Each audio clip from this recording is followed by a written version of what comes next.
Friends, Radhe Radhe, जय श्री कृष्णा। मैं आ गई हूँ एक नया व्लॉग लेके। आई होप आप सब लोग अच्छे होंगे। मैं भी पहले से बेटर हूँ। सो आज है डे 24 और मैंने कल ही डे 23 का व्लॉग अपडेट किया है मेरे लेगकास्ट पे। सो उसे स्टार्ट करने से पहले, जैसे कि मैं अपने हर चैनल पे हर व्लॉग में कहती हूँ और हर वीडियो में कहती हूँ, do not forget to like share subscribe my channel. जल्दी से चैनल को सब्सक्राइब कर लें और इस वीडियो को एंड तक देखें, बिल्कुल भी कुछ भी स्किप मत करिएगा। और जो लोग पुराने हैं, आपने चैनल को सब्सक्राइब कर दिया है, प्लीज़ चैनल को सब्सक्राइब ना करें। अपना प्यार और अपना ब्लेसिंग ऐसी मुझे देते रहें so that I should move forward. और आप प्लीज़ चैनल को और आगे भी सर्कुलेट करें अपने फ्रेंड्स एंड फैमिलीज़ को, और स्पेशली उन लोगों को जो मेरी जैसी सेम सिचुएशन में है। एंड सेकेंडली, आप लोग भी व्लॉग को एंड तक देखिए, कोई भी जगह मिस मत करिएगा, बिकॉज हो सकता है मेरी कोई भी इन्फॉर्मेशन आप लोगों के लिए काम आ जाए और हो सकता है you can suggest anyone else. So going forward, चलते हैं इस ब्लॉग की तरफ और मैं आपको इन्फॉर्मेशन देती हूँ मेरे लेगकास्ट के बारे में। इसके अलावा आपके बहुत सारे क्वेश्चंस मेरे पास आए थे, तो मैंने सोचा कि मैं उस पर भी थोड़े बहुत आंसर्स दे दूँ। तो सारे जो मेरे ब्लॉग्स रहते हैं लेगकास्ट पे, आप उन्हें Q&A सेशन के समान ले सकते हो, या फिर उन्हें एज एन मेरा पर्सनल एक्सपीरियंस के समान ट्रीट कर सकते हो कि ये मेरा खुद का एक्सपीरियंस है, दैट्स वाई मैं ऐसे आपको व्लॉग्स बना रही हूँ। What I have been these days, कैसा मेरे साथ एक्सपीरियंस रहा, क्या क्या मैंने प्रिकॉशंस लिए, क्या क्या मुझसे गलतियाँ हुई, वो मैं इस व्लॉग में, हर व्लॉग में आपको ज़रूर बताती हूँ। तो चले चलते हैं आगे, इस व्लॉग को करते हैं कंटिन्यू और बने रहें मेरे साथ इस व्लॉग में। And please do not forget to subscribe my channel and circulate with many of your friends जो भी मेरे समान सेम कंडीशन में हैं। फ्रेंड्स, इस व्लॉग को आगे बढ़ाते हुए चलते हैं कुछ मेरे डे रूटीन पे, जिस तरह मैं फॉलो करती हूँ। तो आज है डे 24 और एक्सपेक्टेडली मेरे को 5-6 दिन बाद उन्होंने लेग कास्ट कट करने के लिए बुलाया है। बट वो तभी पॉसिबल होगा जब मेरा पहले एक्सरे होगा, और अगर मेरी हड्डी एंकल की जुड़ गई होगी तो ही वो लोग मेरा प्लास्टर काटेंगे। Otherwise let's see what will happen, but I am keeping my finger cross कि जो हो सही हो। और मैं आपको लिटरली दिखाना चाहती हूँ कि आफ्टर माई लेग कास्ट मैं क्या क्या प्रिकॉशंस लूँगी। मैं उसका भी हर दिन एक वीडियो या ब्लॉग बनाऊँगी कि what I am doing regularly, और किस तरह के प्रिकॉशंस आपको लेने चाहिए आफ्टर योर लेग कास्ट। क्योंकि सी, आप इमीडिएटली अपने प्लास्टर के कटने के बाद भाग नहीं सकते, मतलब बहुत ज़्यादा चल नहीं सकते हैं, भागने का तो सवाल ही नहीं उठता है। और ये तो मेरा बहुत मिनिमिस्टिक है जो मुझे लगता है, लेकिन जिनके ब्रोकन फुट होते हैं या ब्रोकन एंकल होती है या रिस्ट में फ्रैक्चर होता है, so there lot many of things which are going on. और टू बी रियली ऑनेस्ट, मैं जिन जिनको मेरे पैर के एंकल के बारे में पता लग रहा है, वो लोग ये कह रहे हैं कि यार पता नहीं इस बार ऐसा क्या हो रहा है, कि हम बहुत लोगों का यही सुन रहे हैं कि इसके फ्रैक्चर हो गया है, ये ऐसा हो गया है। मैंने कहा कोई ना कोई समय होता है। एंड आप बिलीव नहीं करोगे, आप जितना भी कंटेंट अपने यूट्यूब पे समय आप सर्च कर रहे होंगे ना, तो ज़्यादातर बाय डिफ़ॉल्ट आपके पास ये फ्रैक्चर से रिलेटेड ही कंटेंट आ रहा होगा। So that might be a reason, because हो सकता है कि कुछ होता है, कभी कभी कुछ ऐसा होता है कि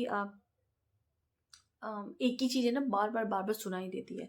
सो going ahead with this, so let me tell you कि बैक ऑफ दी स्टोरी हुआ क्या था एक्चुअली। क्योंकि मेरे बहुत सारे व्यूअर्स ऐसे हैं जो अभी न्यू ज्वाइन हुए हैं और उन्होंने मेरे पुराने ब्लॉग्स नहीं देखे हैं। तो चलो मैं आपको थोड़ा बहुत बताती हूँ कि एक्चुअली फ्रैक्चर मेरा कब हुआ था और किस वजह से हुआ था, और what medication I took at that particular time, जिस भी तरह की मैंने ली थी। जिस दिन ये हुआ था वो बहुत ऑस्पिशियस डे था, मतलब उस दिन दिवाली थी। हिंदुओं का वो दिन दिवाली का बहुत बड़ा माना जाता है। बट मेरे साथ उस दिन ये मिसहैप हुआ। मैं स्टेयर से ही गिर गई थी, और तब तक तो हमारे घर में पूजा भी नहीं हुई थी। ये जस्ट लाइक कि मैं थोड़े से काम के लिए बाहर जा रही थी। और आप बिलीव नहीं करोगे फ्रेंड्स, मैं जनरली हील्स नहीं पहनती हूँ। मतलब मैं I am a person with flat slippers, मतलब मेरे आपको किसी भी स्लीपर्स में ना हील्स नहीं मिलेगी। लेकिन पता नहीं, शायद कुछ होना था गलत, तो शायद इस वजह से वो कहता है ना कि ऑलमोस्ट चीज़ें होती रहती हैं। तो उस दिन मैंने करीबन 1-1.5 इंच की, इतनी सी आजकल जो होती है ना वो नॉर्मल जो बेली वाली होती है, बेली पहन ली। और मेरा पैर, जब मैं आई वॉज गोइंग आउट तो स्टेयर्स थी, और मेरा पैर जैसे ही मैंने उस पर रखा स्टेयर्स पे, तो वो बाहर की तरफ मुड़ गया। और आपको पता है जहाँ एंकल होती है, जहाँ ये गट्टा होता है, मतलब उसके नीचे एक पतली सी लकीर होती है, वो जब ऐसे मुड़ा तो I couldn't stand for 1 to 2 hours। मतलब मैंने बहुत कोशिश की पर मैं खड़ी नहीं हो पाई और आई वॉज़ लाइक क्राइंग। मैं बहुत ही बुरी तरीके से रो रही थी। मतलब मुझको लगा कि यार मुझ में इतना कोई इंसान मतलब इतना कैसे दर्द हो सकता है। ऐसा लगा जैसे मुड़ने के बाद है ना सब कुछ नम पड़ गया हो, एकदम नम, कि मतलब कुछ पता ही नहीं चल रहा कि पैर है भी या नहीं है। ऐसा लगा कि बस आपका पंजा ही नहीं है। So it was very painful. और सबसे बुरी बात तो ये थी कि वो हुआ भी दिवाली की रात था और उस समय कोई डॉक्टर्स भी नहीं बैठते थे, और अगर आपको जाना है तो इमरजेंसी में जाना था, तब तो मिल ही जाते, that is no doubt about it. But the thing is that कि इमीडिएटली एक्सरे करा के ये सब कराना भी हो जाता। बट पता नहीं क्यों मुझे ऐसा लगा कि नहीं इतनी बड़ी बात तो होगी नहीं। ऑल्दो मैं स्टैंड नहीं हो पाई 2-3 घंटा, मैं उठ ही नहीं पाई। लेफ़्ट से गिरी, लेफ़्ट का पैर मुड़ गया, लेफ़्ट की एंकल मुड़ गई, वो हो गया फ्रैक्चर। और राइट साइड में जहाँ पे गिरी तो वहाँ अलग चोट लग गई मुझे, क्योंकि जब गिरी तो सारा वज़न राइट पे आ गया। And on a very bad part is that कि राइट लेग का जो मेरा राइट नी है उसमें ऑलरेडी मेरे को ACL की लिगामेंट इंजरी है। Because I am a sports person, तो मुझे कभी स्पोर्ट्स की वजह से वो चोट लगी होगी जो मैरिज के बाद मुझे पता लगी। सो और मुझे स्लिप डिस्क भी है। So I have a L4 type 1 and type 2 slip disc. कहने को वो माइल्ड है but I don't think so वो माइल्ड है इस वजह से। सो फिर मैंने सोचा कि चलो ठीक है, अब मॉर्निंग में देखेंगे, क्योंकि आज 31st है, दिवाली है, कोई मिलेगा भी नहीं। तो आई ड्रॉप इट आउट। फिर उस समय घर में जो मैंने मेडिकेशन मुझे दी गई थी वो मैं आपको बता देती हूँ। मेरे हस्बैंड ने मुझे एक पेन किलर दी थी जनरली, क्योंकि जब लास्ट ईयर उनके हाथ तो लास्ट टाइम मेरे हस्बैंड का रिस्ट का फ्रैक्चर हुआ था। और तो तब जब उनका जब फ्रैक्चर हुआ था तो लाइक उनका है ना थोड़ा गड़बड़ हो गया था पहले, क्योंकि एक्सीडेंट के समय उनका कच्चा प्लास्टर लगा था, तो हमने सोचा वो सही होगा। बट उस कच्चे प्लास्टर से उनकी हड्डी नहीं जुड़ी थी, फिर से उनको एक पक्का प्लास्टर चढ़ाना पड़ा था। तो उनका काफ़ी महीने, मतलब उनका तो 2 महीने स्ट्रेच हो गया था, but he was able to walk because उनका लेफ्ट हैंड की रिस्ट का था। जैसे मेरे लेफ्ट पैर के एंकल का है, उनका रिस्ट को था, but it was pretty manageable. So but उससे एक चीज़ तो मिली कि अगर आप ढंग से मतलब आपका नहीं सही होता है तो it's a pain for life time. तो उसी वजह से मेरे को पक्का प्लास्टर चढ़ाया गया और ये सोच के कि भाई जल्दी रिकवरी हो जाएगी। Then we went on first, और फर्स्ट को जब हम डॉक्टर के पास गए, डॉक्टर ने जैसे ही हाथ लगाया तो it was paining very badly. उन्होंने कहा कि आपका एक्सरे कराना पड़ेगा, और एक्सरे कराते ही पता लगा कि मेरे को फ्रैक्चर है। और उन्होंने कहा कि 1 महीने का प्लास्टर बंधेगा। मैं कैसे बिना प्लास्टर के काम नहीं चलेगा, कह रहे चलने को चल सकता है लेकिन फ़ायदा नहीं है, फिर आप मूव करोगे, इट्स बेटर कि आगे जाके आपको दर्द ना हो, इसलिए आप बेटर है कि आप अभी प्लास्टर बनवा लो। सो बस ऐसे प्लास्टर बन गया। बट रात को जो मैंने मेडिकेशन ली थी वो ये थी कि कच्ची हल्दी की रोटी होती है, आई डोंट नो आप लोगों को पता है नहीं पता। रोटी को हाफ कुक करते हैं, मतलब आधी कच्ची रोटी तवे पे रख के बना के उसके उसमें सरसों का तेल लगाते हैं, चूना लगाते हैं, हल्दी लगाते हैं, और जहाँ दर्द होता है उसको वहीं पे चिपका देते हैं। उससे क्या होता है वो सारा दर्द खींच लेता है, बिकॉज आपको पता है कि हल्दी एक नेचुरल हीलर के समान काम करती है। बाकी एलोपैथिक में तो आपको पता ही है बहुत सारी चीज़ होती हैं। प्लस मेरे हस्बैंड ने जो पेन किलर दी थी, मैं जैसे आपको बताया था कि लास्ट ईयर उनका रिस्ट का फ्रैक्चर हुआ था, तो उनको भी वही पेन किलर दी थी। तो उन्होंने कहा कि ऑर्थोपैडिक्स जनरली यही पेन किलर रेफ़र करते हैं, तो उन्होंने ये 2 चीज़ें हो गई थी। एक तो मेरा हल्दी वाला ट्रीटमेंट हो गया था, सेकेंडली एक पेन किलर मैंने ले ली थी। तो रात वाज़ लाइक दिवाली की रात तो निकल गई थी। मॉर्निंग में जब दोबारा टच हुआ तो फिर से दर्द हुआ, तो फिर उसके बाद से टिल टिल देयर मेरा प्लास्टर लगा हुआ है। बात मेरे चलने की, मेरे वॉक की, मैंने इनकी भी बहुत सारे व्लॉग्स डाले हैं। हर दिन का अपडेट है, डे 19 से लगातार मैं अपडेट डाल रही हूँ। और सेकेंडली मैंने पूरा इन्फॉर्म किया है कि मैं अब धीरे धीरे चलने लगी हूँ। वेट मैं बहुत कम डालती हूँ पर मैंने डालना शुरू कर दिया है।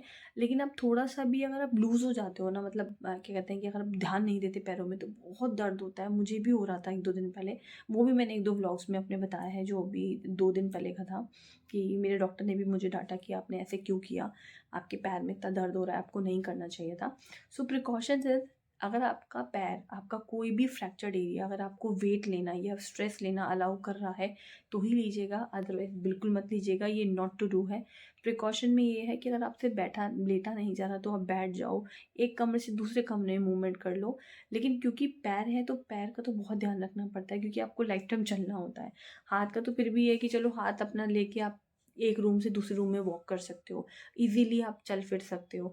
लेकिन जब पैरों की बात आती है ना, बिल्कुल मूवमेंट रिस्ट्रिक्ट हो जाती है। सो कुछ प्रिकॉशंस को आपको ध्यान रखना है and it is very important. Thirdly, मुझे बहुत सारे लोगों ने बोला है कि मैम प्लीज़ अपनी एक्सरे की रिपोर्ट हमें दिखाओ, एक्सरे दिखाओ। तो फ्रेंड्स, जो मेरा कल वाला व्लॉग होगा उसमें मैं आपके लिए अपना एक्सरे लेकर आऊँगी कि मेरे एक्सरे में कहाँ मेरे को फ्रैक्चर निकला था, जिसके वजह से मेरे को प्लास्टर बनना। So wait for that video, I will definitely come up with that video, जिसमें मैं अपना एक्सरे शो करूँगी। मुझे बहुत सारे कमेंट्स आते हैं फ्रैक्चर के ब्लॉग के ऊपर और एंकल के ब्लॉग के ऊपर कि मैम प्लीज़ अपना एक्सरे का वाला जो एक्सरे है वो दिखाइए एंकल का। तो मैं ज़रूर दिखाऊंगी, डोंट वरी। हालांकि मेरे पास रिपोर्ट नहीं है और टाइम भी नहीं मिला रिपोर्ट लाने का, क्योंकि मेरे फ्रैक्चर वाले दिन के 2 दिन बाद ही मेरे हस्बैंड बाहर चले गए थे आउट ऑफ कंट्री। सो मेरे पास सिर्फ और सिर्फ एक्सरे है, जिसको मैं आपके सामने दिखाऊंगी। और मेरा मेडिकल सर्टिफिकेट भी है, जिसमें उन्होंने कम्प्लीटली मुझे 30 दिन के लिए वॉकिंग मना कर दिया है, because since I am walking. So वो मेडिकल प्रूफ्स आपको शो करने होते हैं अपने ऑफिस में। बाकी उसका मेरे एक्सरे से कोई रिलेशन नहीं है। I will definitely show my X-ray, don't worry. उसमें मैं आपको बताऊंगी कहाँ फ्रैक्चर है। अगर आप if you are able to see, अगर आप देख पाए तो ज़रूर देखिएगा। So don't be dishearten, I will be coming in my next vlog, जो मेरा डे 25 का वो होगा व्लॉग, उसमें मैं आपको ये सब चीज़ें दिखाऊंगी। रेस्ट, आप सारे प्रिकॉशन लो, मेडिसिन खाओ अच्छे से। और अगर आपकी मेडिसिन, जैसे मेरी 10 डेज़ की मेडिसिन थी, उसके पास कोर्स ओवर हो गया, तो मैं अपने आप भी विटामिन डी थोड़ा बहुत खाती रहती हूँ। खाने में मैंने आपको बताया कि मैं दूध लेती हूँ, अंडा लेती हूँ, कंसीडरिंग द डेज जिन जिन दिनों में मैं नहीं खाती। और अंडा दूध हो गया, और प्रोटीन की थोड़ी सी डाइट ले ली, फ्रूट्स मैं लेती हूँ। और बाकी इन समय में ना, जो मुझे एडवाइस किया गया है वो फाइबर खाने के लिए कहा गया है, क्योंकि ना इस समय आप स्पेशली लेग्स के केस में आप ज़्यादा चल नहीं पाते हो, तो इसलिए फाइबर डाइट पे रहना है। आपको वेट नहीं पुट ऑन करना, क्योंकि वेट पुट ऑन करने से भी है ना, आपके जो पैर में जहाँ पे भी आपको चोट लगी है उस पर इम्पैक्ट जाता है, आपको वो भी देखना है। और क्या क्या एक्सरसाइज करनी चाहिए वो भी मैं आपको हर ब्लॉग में बताती हूँ। अब जो कल वाला ब्लॉग होगा उसमें मैं और बताऊंगी कि आपको किस तरह की एक्सरसाइज करनी चाहिए, और जब कास्टिंग खुलेगी तब किस तरह की एक्सरसाइज वो लोग बताते हैं।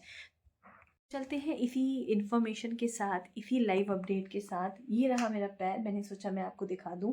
और ये अभी इस तरह की कंडीशन में है, तो जनरली मुझे डॉक्टर ने यहाँ पे तकिया लगा के बैठने के लिए कहा है, तो मैंने कहा वो दिखा देती हूँ आपको। बिना, क्योंकि उससे क्या होगा, अगर मैं ऐसा नहीं करूँगी ना, तो यहाँ पे जो मेरी जो नर्व्स है ये दर्द करती हैं बहुत ज़्यादा, क्योंकि आपको सपोर्ट चाहिए होता है। पैर लटकाने के लिए मना किया है, सूजन आ जाती है इस वजह से। सो ये इन्फॉर्मेशन रही थोड़ी सी मेरी कास्ट के बारे में। तो फ्रेंड्स, अगर आपको कोई और इन्फॉर्मेशन चाहिए तो please do comment on my blog, मैं ज़रूर आऊँगी उसके साथ। कुछ लोगों ने मुझसे कहा है कि मैम क्रचेस के साथ भी एक वीडियो बनाइए और लेग कास्ट के साथ भी बनाइए। तो फ्रेंड्स, लेग कास्ट के साथ मैंने बना दी है। फ्रेंड्स, मैंने लेग कास्ट के साथ बना दी है, और क्रचेस मैंने नहीं लिए अपने लिए। बाकी मुझे रिक्वायरमेंट नहीं लगी। बहुत एक अच्छा सा है ना, आप लोग शायद सुन के हंसोगे। मेरे गार्ड भैया हैं, कल वो मुझसे मिलने आए, कह रहे भाभी आप मुझे काफ़ी दिन से नहीं दिखे, और एक दो बार नीचे भी आए, फिर आप आए नहीं। तो मैंने सोचा कि मैं ले आता हूँ कि मैम की तबीयत कैसी है। जब मैं फ़र्स्ट टाइम नीचे गई थी, तो मतलब मैं, जो मेरे साथ थे, मैं उनका हाथों हाथ मैंने पकड़ ही रहा था। फिर उनको लगा कि मैम ऐसे क्यों चल रही, तो उन्होंने, बेचारों ने अपनी डंडी ला के दे दी। So I was so emotionally attach with that stick, कि भाई एक गरीब इंसान आपके लिए भागता भागता आ रहा है। तो फिर मुझे लगा कि यार क्रचेस की क्या जरूरत है, मैं इसी डंडी को लेके यूज़ करूँगी। तो उसके बारे में भी आपको मैं अपने नेक्स्ट ब्लॉग में बताऊँगी। कभी कभी क्या होता है ना, फैसिलिटी तो इम्पॉर्टेंट होती हैं, बट फीलिंग्स बहुत इंपॉर्टेंट होती हैं। और इससे पहले वाले ब्लॉग में मैंने आपको बहुत इंपॉर्टेंट चीज़ बताई थी, self healing, self confidence, self motivation. ये बहुत ज़रूरी है, ये तीनों चीज़ आपके अंदर अपने आप आनी चाहिए, तभी आप इस फेस को रिकवर कर सकते हो। अदरवाइज़ आपको बहुत ही अजीब लगेगा। और सबसे इम्पॉर्टेंट है आपके फ्रेंड्स, फैमिली और आपके रिलेटिव्स की, वो इस समय में आपका साथ कैसे देते हैं, आपके साथ कितना मिलते जुलते हैं। क्योंकि आप इतना बोर हो जाते हो, तो आपको कुछ तो चाहिए ना लाइफ में एंटरटेन करने के लिए। तो फ्रेंड्स, इसके अलावा मैंने 2 ब्लॉग्स और डाले हैं, जो मैंने 2 मूवीज़ देखी थी। आप लोग भी वो काम तभी करिएगा जब आपको आपका पैर अलाउ करे। मेरे को अलाउ किया, मैं तभी गई हूँ। आप ऐसे अब्रप्टली फॉलो मत करिएगा कि नहीं यार वो मैम तो गई थी यूट्यूब में, यूट्यूबर हैं, उनको तो दिक्कत नहीं हो रही थी। मेरी सिचुएशन और आपकी सिचुएशन हो सकता है अलग हो, ठीक है। सो अगर फॉलो भी करना है तो अपनी कंडीशन को देख के फॉलो करिएगा उसे, ठीक। मैं इतना ही आपसे बिलीव करती हूँ। तो फ्रेंड्स इसी के साथ मैं करती हूँ इस व्लॉग को एंड। ये था मेरा डे 24 अपडेट। मैं थोड़ी सी ठीक हूँ, मिलती हूँ कल एक नए व्लॉग में सेम कंटेंट के साथ, नई अपडेट के साथ, और कुछ होगा तो वो भी मैं बताऊँगी। Till then take care, bye bye, Radhe Radhe. अपना ध्यान रखें, स्वस्थ रहें, मस्त रहें, और अपनी ब्लेसिंग्स भी मुझे बहुत सारी दीजिएगा। Plus do not forget to subscribe my channel. Bye bye.